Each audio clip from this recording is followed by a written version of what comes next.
Circus Maximus was the largest and most important entertainment structure in ancient Rome. It was located in a wide valley between the Palatine Hill and the Aventine Hill, in the city of Rome. The structure was mainly used for chariot races, which were among the most popular forms of entertainment for the Roman people. Circus Maximus was not only a sports arena, but also a major public space that played an important role in the political, religious, and social life of Rome. Ancient sources suggest that the stadium could hold more than 200,000 spectators, making it one of the largest stadiums in the ancient world. The origins of Circus Maximus go back to the early Roman kingdom period. According to Roman tradition, the first organization of the area was carried out by Tarquinius Priscus, the fifth king of Rome. At first, the site was simply a natural valley where festival games were held. During the reign of Tarquinius Priscus, wooden seating areas were constructed so that people could watch the races. Over time, this arrangement grew into a large racing complex. During the later centuries of the Roman Republic and the Roman Empire, the structure was repeatedly expanded and rebuilt, using monumental stone architecture. The architecture of Circus Maximus was extremely large and impressive.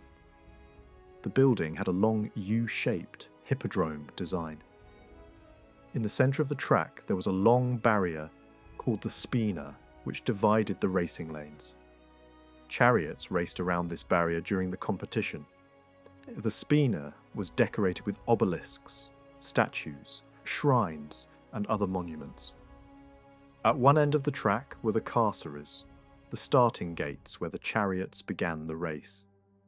These gates were designed to open simultaneously, so that all competitors could start under equal conditions. The races held at Circus Maximus were among the most popular events in Roman society. Chariots were usually pulled by teams of 2 horses, biga, or 4 horses, quadriga. The races were extremely fast and dangerous, and crashes were common. Charioteers became professional athletes, and some of them achieved great fame and wealth. One of the most famous charioteers was Gaius Apuleius Diocles, who earned enormous prize money and became one of the richest athletes of the ancient world. In Rome, chariot racing was not only a sport, but also part of social and political competition. Different racing teams competed against each other, and these teams were identified by colours. The most famous teams were the blues, Veneta, greens, Praesina, reds, Russata, and whites, Alba. Roman spectators passionately supported their favourite teams, and the rivalry between these factions could sometimes lead to serious social tensions. Roman emperors also showed great interest in the races and often organised games to gain popularity with the people. Circus Maximus was also an important centre for religious festivals in Rome. Major celebrations such as the Ludi Romani and the Ludi Plebei included games and races held in the circus.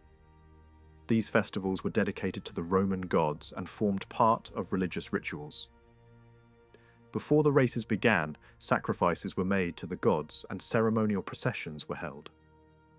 Because of this, Circus Maximus was not only a place of entertainment, but also an important setting for the religious life of Rome. During the Roman Empire, Circus Maximus was expanded and transformed into an even more monumental structure. Important building programs took place under rulers such as Julius Caesar, Augustus, Claudius, and Trajan. During the reign of Augustus, a large Egyptian obelisk was placed in the center of the track on the spina. Later, Emperor Constantius II added a second obelisk. Today, these obelisks can still be seen in different locations in the city of Rome. Circus Maximus was used not only for races but also for victory celebrations, religious processions, and public festivals. One of the most important ceremonies in Roman political culture, the triumph, sometimes passed through the area around the circus. This demonstrates how central the structure was to the public life of the city. However, during the later centuries of the Roman Empire, the importance of chariot racing gradually declined.